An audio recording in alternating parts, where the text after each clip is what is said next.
Let me start at the heart of the market sphere.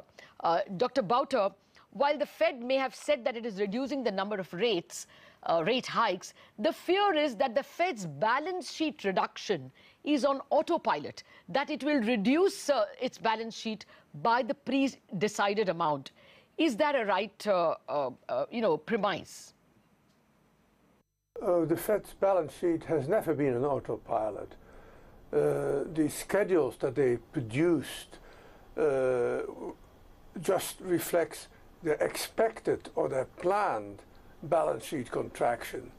If there are objective economic circumstances, such as a sudden tightening of financial conditions, that warrant an interruption or even a partial reversal of the balance sheet contraction, it will happen. They're not set in stone.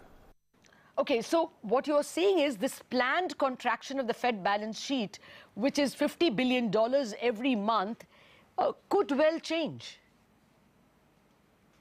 Well, globally, I think 2019 is likely to be a year that most of the world slows down. Not recession material yet, but a distinct slowdown. The US and China both are scheduled to slow down for purely domestic reasons. On top of that, we have the trade conflict. On top of that, we have the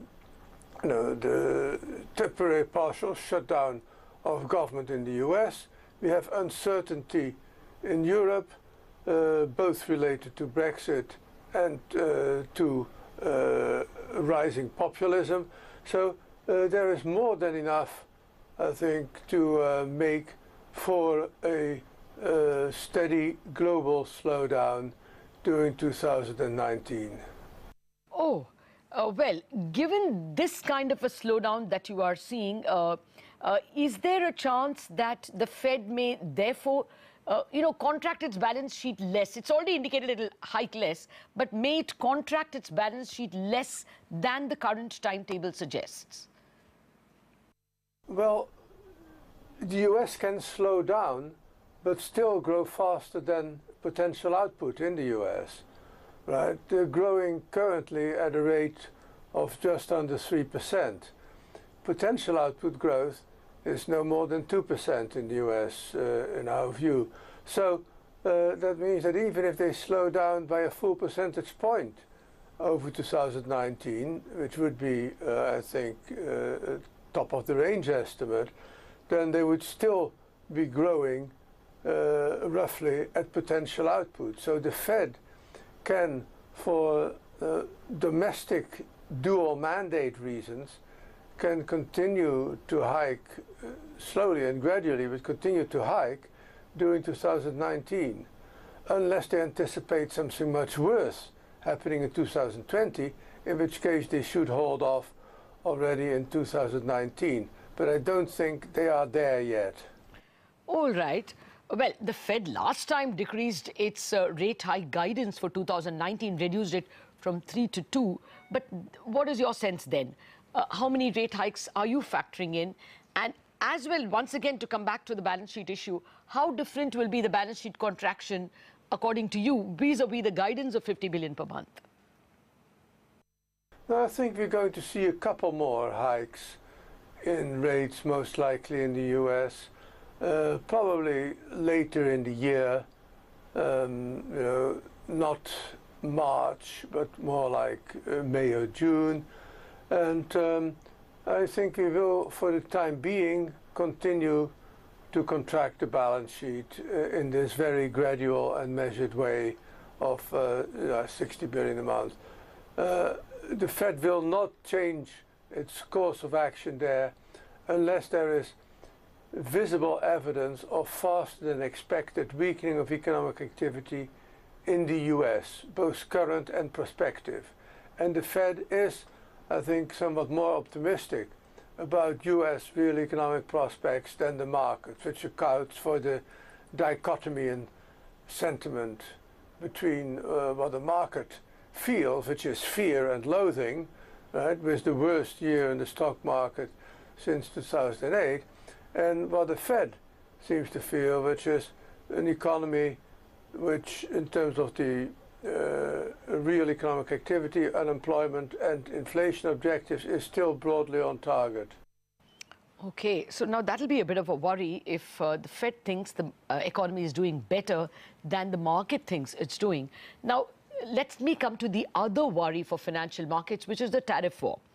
Do you think US and China will find common ground on tariffs before that 90-day deadline expires?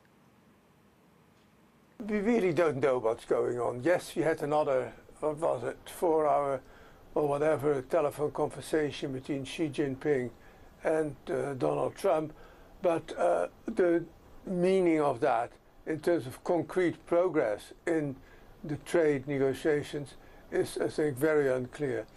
And remember, these aren't pure trade negotiations.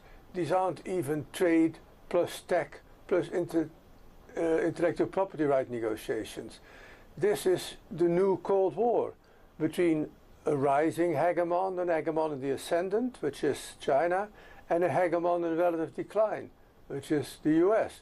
And that particular fight for global and regional dominance, preeminence, will be fought out in a range of arenas, not just the economic, no matter how broadly define it, but the diplomatic and potentially in different regions, even military. So there is a lot on the plate of Mr. Xi Jinping and Donald Trump that goes way beyond the normal trade negotiations that we've seen between the US and Canada and Mexico. Those were trade negotiations. Right? Between the US and China, this is global dominance negotiations. Okay, I take that point. It's a Cold War. It's a new Cold War, as you put it, between the largest hegemon and the rising second largest hegemon. So, do you expect 2019 to be a year of, slowing growth, falling investments because of all these uncertainties on the trade front and other fronts? Oh yes, definitely. This is our central projection. The global economy will slow down, driven by China and the US. The US because of domestic reasons, the unwinding of the fiscal stimulus, and China also because of domestic reasons, the unsustainable credit and debt boom and bubble that they have been using to drive the economy forward since 2008. And on top of that, we have the trade wars, and on top of that, we have the economic uncertainty created by the temporary suspension of part of the government in the US, plus uncertainty in Europe. No. There's no doubt that this will affect capital expenditure worldwide, and this will affect property values, and this will affect asset market valuations. So I don't think we've seen the worst of the stock markets yet, for instance. Oh, okay, that's an ominous statement to hear on the first of the year. Well, let me just come to the other issue which may have an impact. I wanted to know your view. President Trump has also withdrawn US armies from Syria and Afghanistan. Will this add to the geopolitical instability in those areas, especially Middle East, and will that in turn influence the price of crude oil and hence financial markets? I don't think that these actions, even though they may be geopolitically important, have any obvious implications for the global economic outlook in the short to medium term, because this really is just a confirmation that Trump will act unilaterally and sometimes quite impulsively when he feels strongly about something. And this should not come as a surprise. I mean, he has announced since before he got elected that he wanted the US to stop being the policeman of the world and the global disseminator of democratic values. So this should not be a surprise, and I don't attach any great economic significance to it. Okay, well, at least that's one worry less, that it doesn't add to instability in the Middle East. Let me come to the other issue which has troubled financial markets. We have heard President Trump threatening to fire the Fed chairman, Jerome Powell. Do you think if the Fed persists with its rate hike calendar or balance sheet contraction, as you say it will, the president may actually fire Powell? That is, I think, rather unlikely, because the president can fire the chair of the Fed only, as it's called, for cause. And cause is generally interpreted, although we have no precedent for this, as not excluding simply disagreements about policy. It might be possible, that is firing a governor. It might be possible for him to actually fire Powell as chair, but having to leave him as a governor, which would be a very strange situation, because of course the last rate decision by the Fed board and indeed by the FOMC was unanimous. So I don't think that Trump is going to go there, although you can never be completely sure. His propensity to do unexpected and rather over-the-top things is not to be underestimated. But I think that Powell's position looks safe to me. Okay. Well, then that's another worry less, though it did send some jitters in financial markets in December. All right. Now, what does all your economic prognosis mean for financial investors? Where will smart money go in 2019? Given the slowdown you see in the US, do you think funds will rediscover emerging markets? Well, a global slowdown is likely to occur during a period of still rising US policy rates and still quite high US longer-term yields. And I don't see any immediate weakening of the US dollar.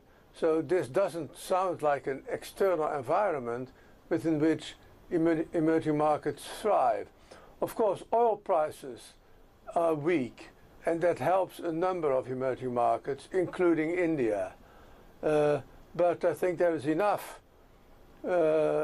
trouble through the capital account and through the trade accounts, trade conflict related broadly, as to offset the beneficial effect of any weakening of oil prices for countries like India. Okay. Yeah, take your point. What we may get by way of lower crude prices may be taken away if there is a major foreign investor outflow. Okay, let me come to another issue. Since we spoke about Trump and Powell, our own former governor, Urjit Patel, resigned, ostensibly protesting the government interfering with his banking regulations and other rules. Now, is this a worry at all for foreign investors that a governor had to resign on principles? Getting to a situation where the governor of the central bank feels he has no option but to resign to underline and emphasize and maintain as much as he can of the central bank's independence is not a good place to be. Right? It may have sort of short-term benefits in terms of more relaxed credit conditions, credit growth in the run-up to the elections in 2019, but clearly the country will pay a price for this undermining of central bank independence. Yes, that seems inevitable. Oh, yes. Well, do you worry there will be more monetary and fiscal looseness because of this event and the new man in Min Street? And will this monetary and fiscal looseness result in some financial instability later in 2019 or in 2020? Well, certainly for the next 5 months until the elections, right? I think we're going to have excessively loose fiscal policy and attempts to loosen monetary and credit policy as well. And I think a price will be paid for that after the elections.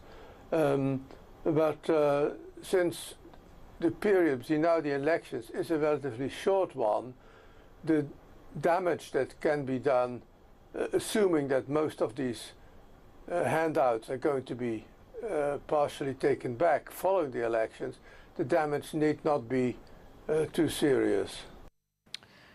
Okay. Well, let's hope that way. Then my final question to you, 2019 is obviously important for us because of, the major election that we are getting into, the general elections. What's your sense about the Indian growth story? We seem to have kicked off a kind of a capex growth, but with this kind of a political economy backdrop, what's your sense of the India growth story? Well, I think there should be a slowdown in Indian economic growth simply because of the worsening external environment. This can be offset to some extent by a greater fiscal stimulus and credit stimulus, but that would lead to a more unbalanced economy, a growing trade deficit and current account deficit, and I think a price to be paid through the currency and through capital outflows. So I see for India too a slowdown relative to 2018, and certainly a more unbalanced economy.